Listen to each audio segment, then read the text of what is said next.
Հետագաբար մի քանի թեմաներ եք առանձնացրել այսօրվա համար, բայց երբ սկսենք, երեք տեսանք Բենսը Հայաստանում էր եւ այդպես այդ աժոտաժը, այս իրողությունները, բայց փաստը այն է, որ այլևս կանգնած ենք ատոմակայանը փակելու եզրին թուրքական պահանջով եւ դրա ծանրագույն հետևանքներին ենք բախվելու համեցեք։ Ողջունում եմ սիրելի հայրենակիցներ, շնորհակալ եմ հրավերի համար։ Նախ ես կցանկանամ խոսել մի դեպքից, որը տեղի է ունեցել Կիրակի օրը, հետո կանդրադառնանք մեր մնացած հարցերին։ Նախ եւ առաջ ես ցանկանում եմ խոսել Նիկոլ Փաշինյանից եւ նրա եկեղեցու ճակերտների մեջ բարենորոգման արշավից, որը ոչ մի կապ չունի բարենորոգման հետ, դա եկեղեցին կեղտոտելու, պղծելու արշավ է։ Ուրեմն ինձ շատ հարազատ մարդ, որի անունը հասկանալի պայմաններով չեմ հնչեցնի եթերում, զանգահարեց Կիրակի օրը եւ ասաց, որ ինքը ինչպես միշտ Կիրակի օրը գնացել է Կոմիտասի եկեղեցի պատարագի եւ չի իմացել, որ Նիկոլ Փաշինյան անունով հակաեկեղեցական աղանդավոր երևույթը լինելու է այդտեղ եւ այդ պատարագի ժամանակ նկատել է, որ երբ մեղքերի թողության պահն է գալիս, երբ Աստծուն մեծարելու պահն է գալիս, մարդիկ ծնկաչոք սկսում են աղոթել, ինչպես պատարագի կարգն է, եւ նկատել է, որ այդտեղ բացի իրենից 1-2 հոգի են մեկ էլ ծնկի իջնում, ոչ ոք կողքերը ծնկի չի իջնում եւ հասկացել է, որ մի բան այն չի։ Հետո նկատել է, լսել է պատարագի ժամանակ, որ անվտանգության աշխատակիցների 31-ը 32-ին տարածքում բոլորը մերոնցական են, բոլորին մաքրել ենք տարածքից, ամեն ինչ նորմալ է, նմանատիպ անընդհատ պատարագի ժամանակ այդ բարենորոգողները, այսինքն պատարագի չեն եկել էլի, եկել են, որ կարծինկա ստանան եւ սկսել են տենց ռացիաներով իրար հետ կապնվել, Նիկոլ Փաշինյանի անվտանգության աշխատակիցներն են եղել եւ որ նկատել է եկեղեցում նմանատիպ պահվածքա, ասել է չենք կարում պատարագի հանգիստ մասնակցենք, լսենք, եկել է ստեղ էլ ամեն ինչ փչացնի, այդ անձնավորությունը ով եղել է երեխայի հետ իր 6 տարեկան եւ Նիկոլ Փաշինյանի անվտանգության աշխատակիցը սենց բարձրացրել է իր պիջակը, զենքն է ցույց տվել, տվյալ անձնավորությանը եւ գլխով ցույց է տվել, որ դուրս գա եկեղեցուց եւ նրան եկեղեցուց իր երեխայի հետ դուրս են հանել։ Ուզում եմ նախ եւ առաջ Նիկոլ Փաշինյանի եւ նրա անվտանգության աշխատակիցներին զգուշացնել, որ դուք նման կերպով չեք վախացնելու մեր հայրենակիցներին, նման պահվածքը միշտ բարձրաձայնվելու է եւ ուզում եմ հասկանալ դուք եկեղեցին զենքով եք բարենորոգում, օրինակ այդ անվտանգության աշխատակիցը իրիկունը ոնց է բարկելու քնի, որ 6 տարեկան երեխային զենք է ցույց տվել եւ սպառնացել, ինչա թե դժգոհություն չհայտնեն Նիկոլ Փաշինյանի հանդեպ։ Օրինակ ոնց եք պատկերացնում եկեղեցին բարենորոգելը, այսինքն զենքերով մտնել եկեղեցի, հետո չգիտեմ, պատարագի կարգը խախտել, ծնկի չգալ, երբ պետքա ծնկի գալ, կամ այնպիսի մարդկանցով գնալ պատարագի, մի հատ դեպք էլ Թալինից հիշեցի, անցած թե նախանցած Կիրակի, երբ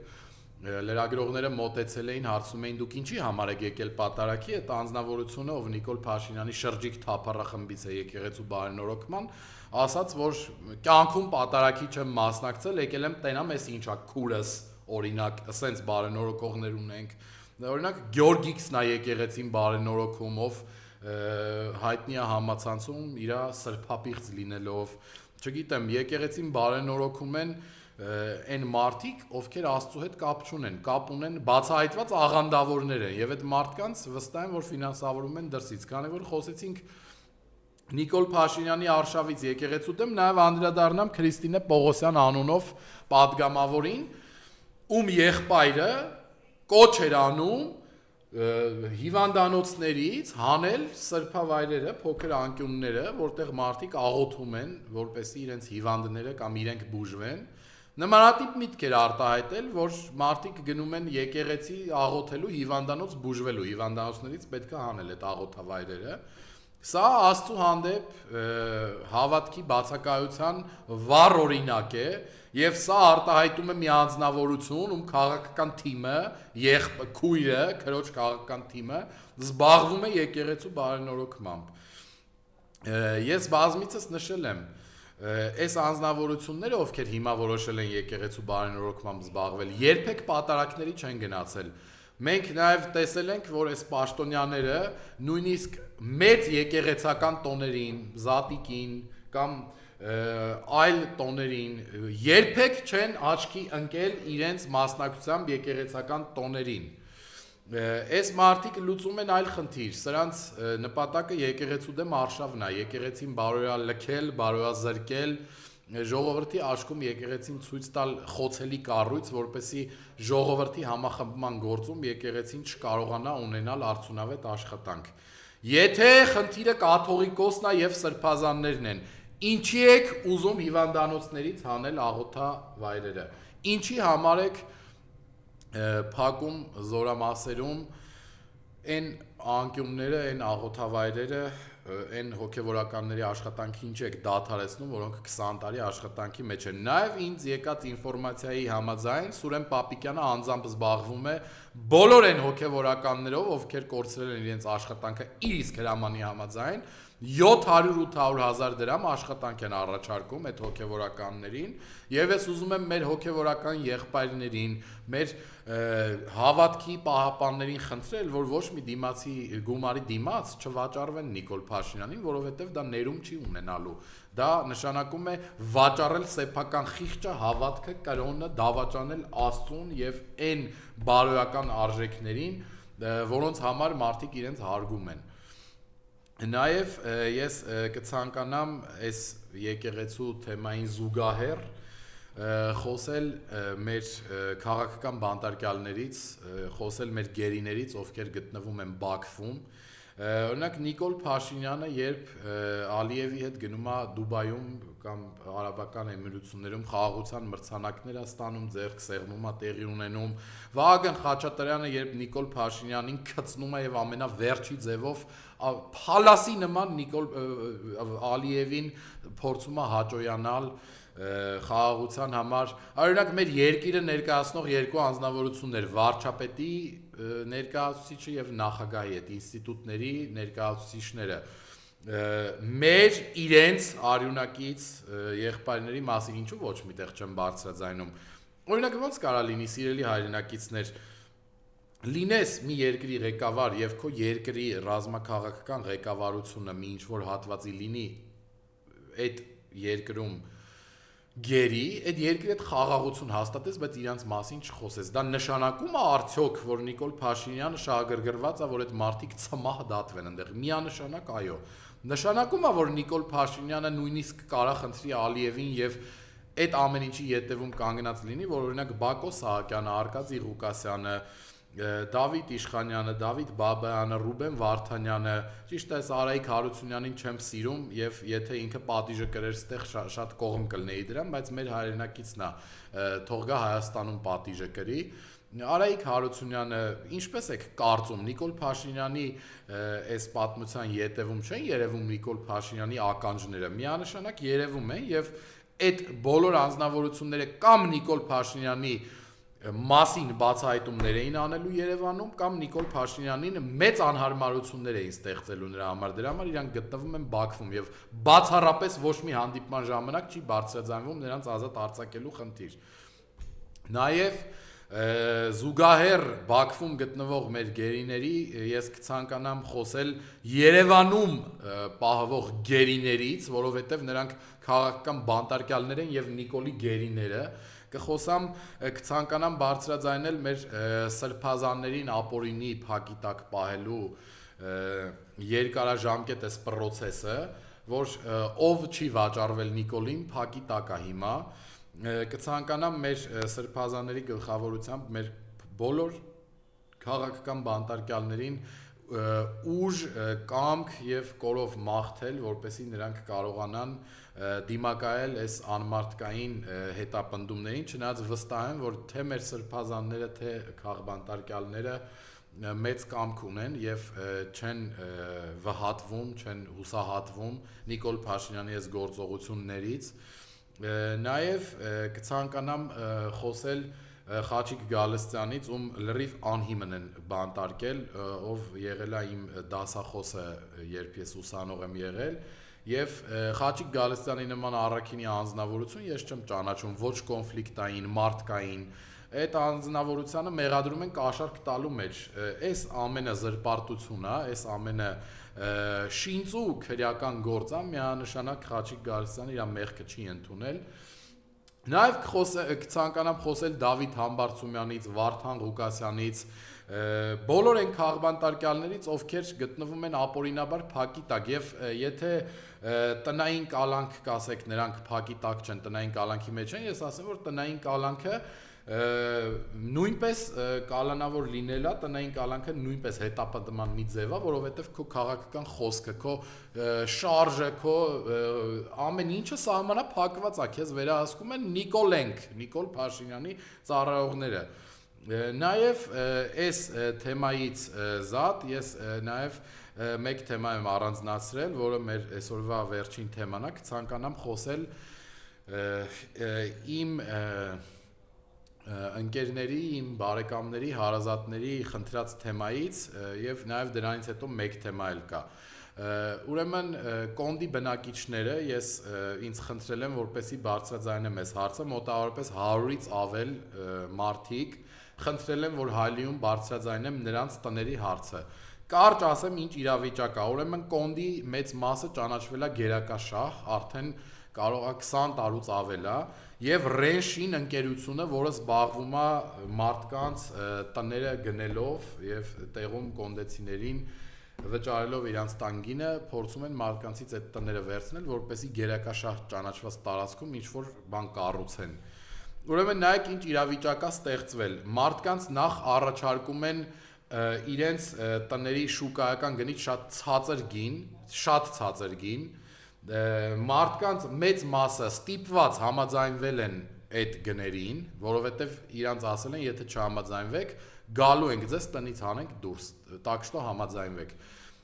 Կան մարդիկ, ովքեր չեն համաձայնվել դեռևս, եւ շրջանառվում է մի օրենք, ես ցանկանում եմ այս ոլորտով զբաղվող պետական պաշտոնյաներին ուշադրություն դարձնել իմ հայտարարությանը, որ այն մարդիկ, ովքեր չեն համաձայնվել, 30% ավելացվելու է իրանց տրվող գումարը, իրենց տների համար։ Հիմա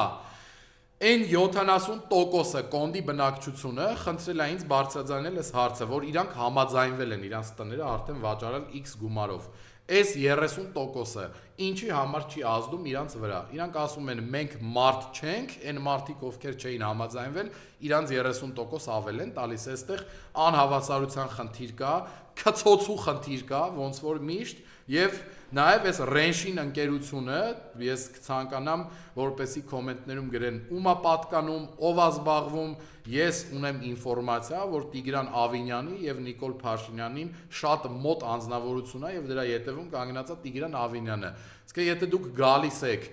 100-150 տարի այդտեղ ապրած մարդկանց, որ պապական իրանց տները այդտեղ ա եղել, իրանց տները ասում եք գերակաշահը պետքա վերցնենք, նախ պետքա այդքան բարոյականություն ունենաք, որ այդ մարդկանց վճարեք այնքան, ինչքան քառակուսի մետր տների այդտեղ կազմում է։ Հիմա դուք մարդկանց վճարում եք, ասենք 7 հոգի, 7 եղբայր ապրում են 25-26 տարեկան մի տան մեջ սեփական մեծ, իրանց վճարում եք $500,000։ Այդ որ քանի հատ տուն կարան իրանք առնեն, որ ապրեն այդ $500,000-ով, 2 հատ ամենակիչը նույն տեղում, ասենք կենտրոնում, եւ մարդիկ չեն ցանկանում գնան ապրեն Ավանում, Կոմիտասում, Մասիվում, որովհետեւ իրանց կենտրոնից է տնից դուրս հանում։ Դրա համար պետքա այդ ամեն ինչը որ արվում է, արվի բարոյականության սահմաններում եւ խղճի։ Եվ ես այս հարցը այնքան եմ բարձրաձայնելու, միջև իմ թաղի բնակիչները, իմ ընկերները բավարարված լինեն ձեր աշխատանքից։ Ես այստեղ քաղաքական աստար չեմ մտցնում, բայց միևնույն է քաղաքական գործիչներ են կանգնած այս ամեն ինչի ետևում եւ ունեն անձնական շահեր, փողեր գրպանելու։ Դրա համար ձեր մտքով հանկարծ չանցնի, որ այս թեմաները չի բարձրաձայնվելու։ Եվ անցնենք թոշակառուների խնդիրներին նորից։ Երբ ես բարձրաձայնեցի թոշակառուների խնդիրները, ինձ արդեն Facebook-ով եւ TikTok-ով դիմել են 500-ից ավել թոշակառուներ, աջակցել են իմ խոսքին, շնորհակալություն են հայտնել, որ ես բարձրաձայնել եմ իրենց խնդրի մասին, եւ թոշակառուները նորից եւ նորից ինձ գրում են եւ ասում են, որ նախ Նիկոլ Փաշինյան դու ստեցիր եւ չբարձրացրեցիր իրենց թոշակը, հետո այս քարտային համակարգը իրանց համար շատ անհարմար է, 60-նանց, 70-նանց տարեցները չեն կարողանում օգտվել քարտային համակարգից, անհարմար է իրանց համար դուրս գնալ բանկ, քարտի հաշիվ բացել, հետո այդ քարտի գումարը հանել, իրանց թոշակները բերում դուրը ծեծում էին, ստորագրությունով բաժանում էին, այդ մարդկանց համար լավ էր, մենակ ապրող ծեր տարեց մարդիկ կան, ովքեր ունեն առողջական խնդիրներ, հարևանի երեխայի միջոցով, բարեկամի ծանոթի միջոցով գումարը տալիս էին, իրանց հաց էին առնում, դեղ էին առնում, հիմա այդ մարդիկ չեն կարող այդ ամբողջ քարտի պարունակությունը վստահել օտար մարդու, չեն հասկանում, այդ դերը չեն կարող ստուգել վրան ինչքան գումար մնաց ոնց եղավ, անհարմար է մարդկանց համար քո բերած նոր օրենքներով աշխատել, անհարմար է, չեն կարողանում աշխատել, տարեցները չեն կարողանում օգտվել այդ համակարգից։ Հետո, երբ որ դուք ասացիք, որ 10,400 դրամները թոշակառուների ապահովագրական հաշիվներին ավելանալու, նաև ինձ կան քաղաքացիներ, որոնք դիմել են ու մեկը չեն բազմաթիվ են, որ գնում են հասնում են հիվանդանոց, ասենք խորհրդատվությունը պետքա լինի անվճար։ Այդտեղ իրանց ասում են, որ մի մասը պետքա վճարի պետությունը, մյուս մասը դուք։ Կայքում գրածա որ անվճար է, բայց տեղում խնդիրներ են առաջանում։ Տարեցները ընկնում են քաշքշուկների մեջ, այստեղից ուղարկում են այնտեղ ուղեգիր բեր, այստեղից գնա այնտեղի ուղեգիրը բեր, այսինքն այդ 10,000 դրամը, որ դուք դրել եք, որ թոշականորեն օգնեք, թոշակ եք բարձրացրել, արձեռն չեք տալի, մենակ ձեր վատ աշխատանքի արդյունքում, ձեր ներդրված վատ համակարգի արդյունքում մարդիկ տաքսիների վրա մենակ 3-4 տեղ գնալով այդ 10,000 դրամը արդեն ծախսում են։ Եվ դուք հիմա թոշակառուներին լավություն եք անում, թե վատություն։ Դուք անցել եք ձեր բոլոր չափերը ու սահմանները եւ ձեր այս կապիկությունները նախընտրական ընտրություններից առաջ բոլորն էլ հասկանում են եւ միշտ ես բարձրաձայնելու եմ թոշակառուների այս խնդիրները, միշտ ասելու եմ այնքան, մինչեւ դուք հրաժարվեք ձեր այս քարտային համակարգից եւ ձեր սուտ տված խոստումները գոնե իրականացնեք։ Ձեզ այդքան պարգևավճար բաժանեցիք 70-80 տարեկան ձեր տատիկներն ու պապիկները։ Մեղք չեն արա 10,000 դրամ իրանց թոշակը չեք բարձրացնում։ Մեղք չեն այդ մարդիկ իրանց վերջում կյանքի ապրելու գոնե մի քիչ իրանց մարդ զգան այդ 10,000 դրամով։ Այդքան բարոյականություն չունես, կանգնում ասում ես 10,000 դրամը թոշակառուն ինչ պետք է անի։ Ձեզ 3 միլիարդի պարգևավճար եք բաժանում այդ ձեր ասած խոսքին զուգահեռ։ Դե թող մեր հայրենակիցներն ու թոշակառուներն էլ ձեր արժանի գնահատականը տան, ձեր գործած, ձեր արած գործողություններին համահունչ։ Շնորհակալ եմ սիրելի հայրենակիցներ, խնդրում եմ նյութը տարածեք եւ TikTok-ում, եւ Facebook-ում, եւ YouTube-ում, նոր հարցեր գրեք ինձ անձնական նամակներով ուղարկեք, թե ինչ հարցի շուրջ կցանկանաք, որ ես բարձրաձայնեմ մյուս շաբաթ Հայլիում, կհանդիպենք շաբաթ օրը, շնորհակալ եմ ուշադրության համար, հաջողություն։